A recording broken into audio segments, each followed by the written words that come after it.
Not to mention, I've been doing a lot of extracurricular stuff with my daughter. So, just quick overview of what I've been taking care of and what I've done recently. So, forks in, upgraded power steering box. That's gone in. That's taking the frame. FI Tech. I've got the kit from FI Tech. I haven't put in the top. I'm not sure which spout I want to go with for the top of the back of the bed. I'm thinking of a Le Mans maybe. If not, then it'll just maybe be standard. I'll figure that out. I haven't gotten that far yet. This kit was pretty easy to install if you do it yourself. This is good quality. It's coated on the inside. It's out. It's metal. It's not aluminum. So it's got metal weight, but it's really not that heavy. For the anti-squeak stuff, one thing I did differently was when I got the car, there's like a paper type material, and I don't know how long that lasts. I really couldn't find too much, so I opted out to go with a silicone-based rubber instead.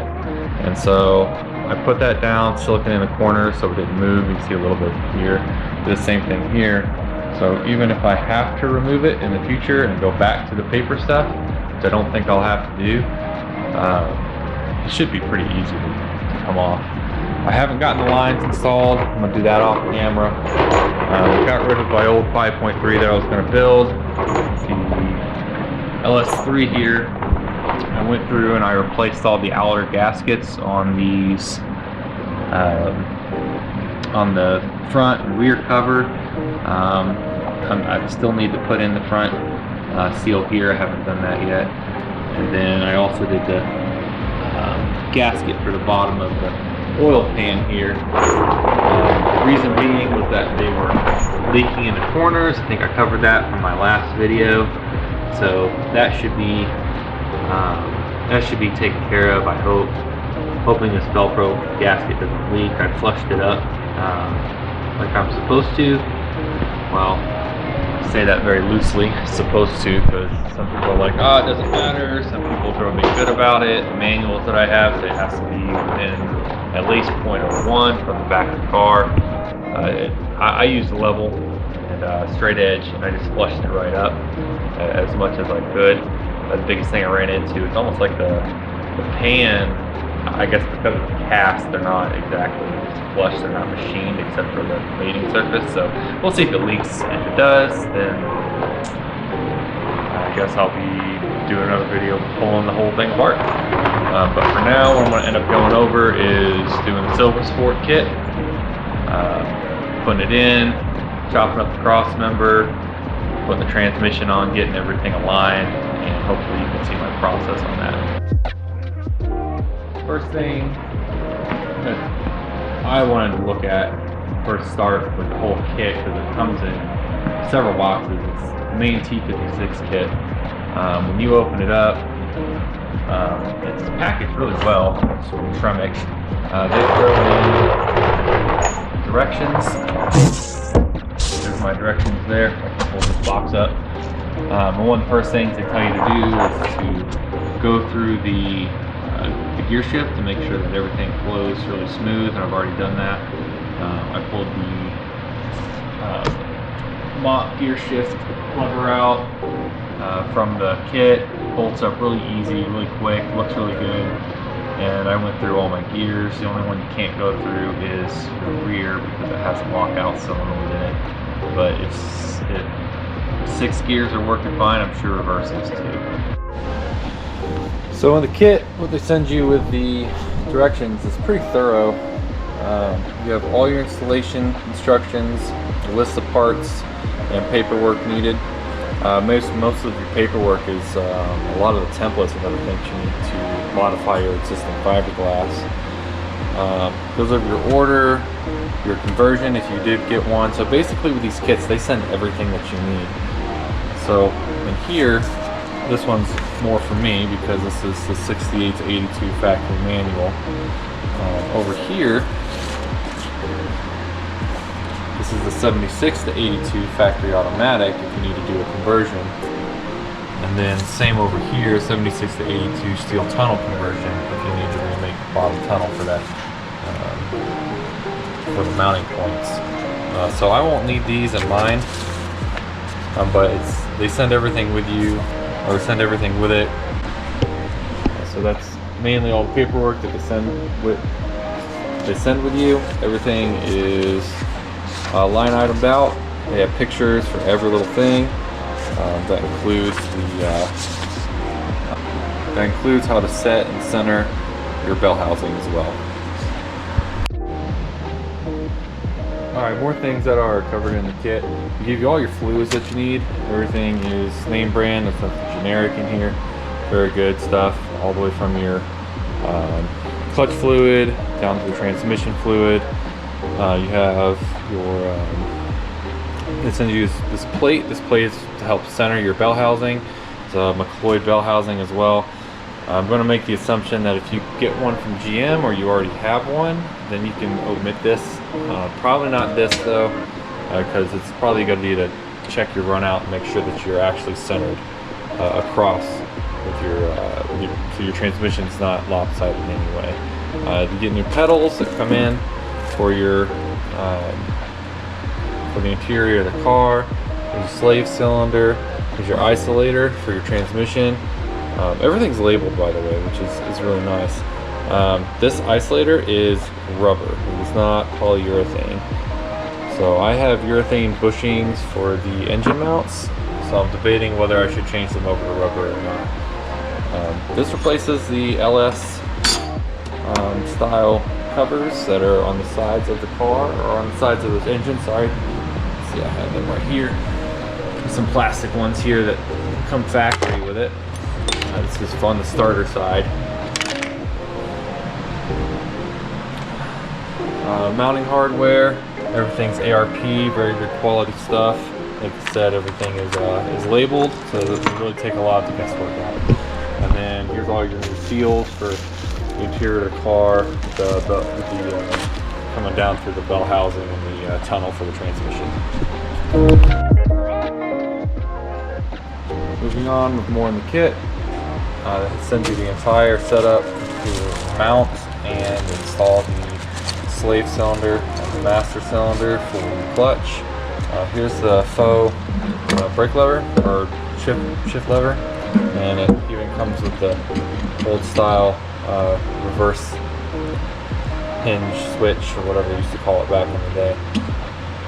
It doesn't really do anything other than give you something to play with, so my ADD is going to be very happy. The cross member, you have to cut it. This is for your brake, for the wheel, for your pulley system that goes onto your parking brake. You have to cut it, and they send out your templates as well. So like my frame is completely painted up, so I'm going to have to be very careful, cut, and I'm only going to have to cut it and remove the paint where necessary. But this does make things a little bit easier for the install if you're not guessing. I'll have to go through the directions and find out how it wants me to do this. And then your whole lockout solenoid. This is mainly to integrate into an existing C3. What I'm not sure what I'm going to do is, my plan is probably to make an entire integrated fuse box and relay system. That's a little farther down the road, but for now, for testing and to get things working, if I don't want to do that, they do send you the entire box and kit to make things work. Finally, in the kit, I opted to do a twin disc instead of a single, because I'm going to be daily driving this, and I don't want to throw my knees out. And it also comes with the already machined brand new steel flywheel. So it's not a lightweight, I do not believe, but I'm not going to be revving this super high anyway, so I don't think that's a big deal. Alright, first step is we're going to get this bell housing and the flywheel mounted up, and what we're looking for is to basically center. So this is representing the pilot bearing, this is the outside hole of the adapter, so this will center the bell housing on the pilot hole, so the transmission doesn't have any side-to-side play. First thing we're going to do is going to mount a flywheel. You don't have to put these bolts in to torque. You're also going to clean off all your surfaces and your pins here. Just make sure you get all the rust and corrosion off of those. Apparently these might have to be the ones that are replaced if you're off center. But I left a hole here between these two and this one, so I can get my magnetic base in here.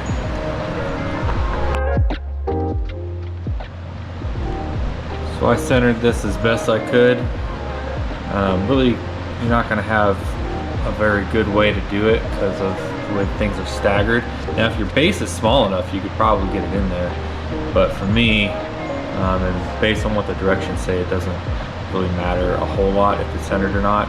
Plus the fact the dial gauges that are mounted is going to come off the side anyway, so you're going to have an offset.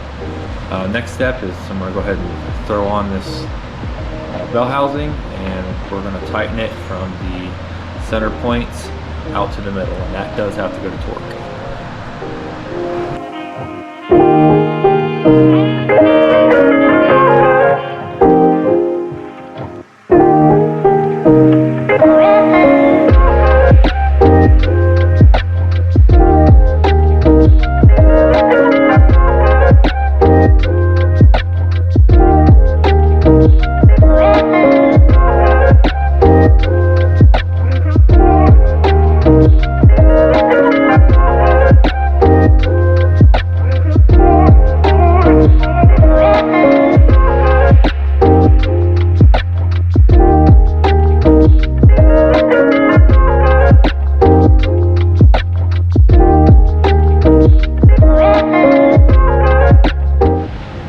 Because we don't all have precision instrument tools shops just kind of hanging out around our house, this is how I mounted mine, and it's the magnetic box. You'd see the same ones that you get from the Harbor Freight, sitting right on the flywheel, straight across, and then it has the bar with the adjustable knurled knob right there. And I actually took the end of that and I stuck it like going through where the pilot bearing would. That way I was able to get this flush and almost as center as possible. I did the procedure that Silver Sport wanted me to do several times, even after I popped it off and put it back on. Ultimately, my run out is 0.02, so 2/100ths out, which is pretty big, but luckily they make dowel pins that are 0.021, so I can move it this way. When I clocked it, what I did was I just went to the bottom and set my 0, and then at every 90 I would set or record what my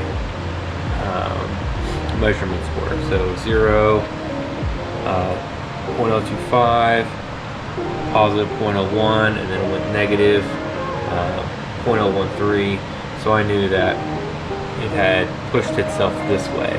I have the dowels on the way. I have to pop all this off. I'm going to orient those dowels to face a little bit left and down, so not completely horizontal this way. I'm going to go just slightly horizontal that way, and that's because of this 1/100th up here.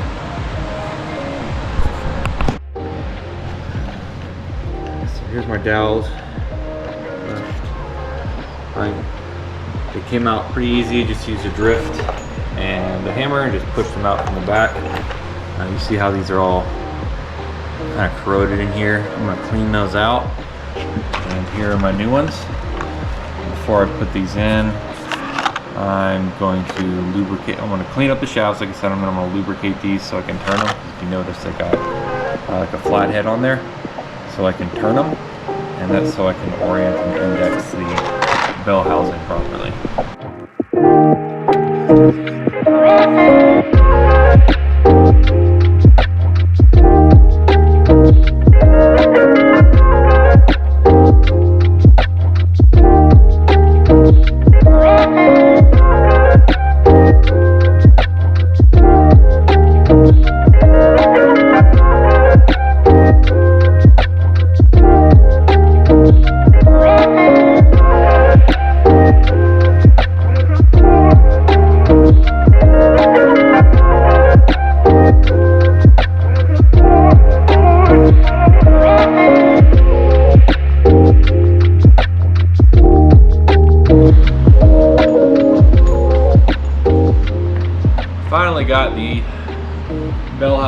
index to the engine, and it took way longer than I thought it was going to.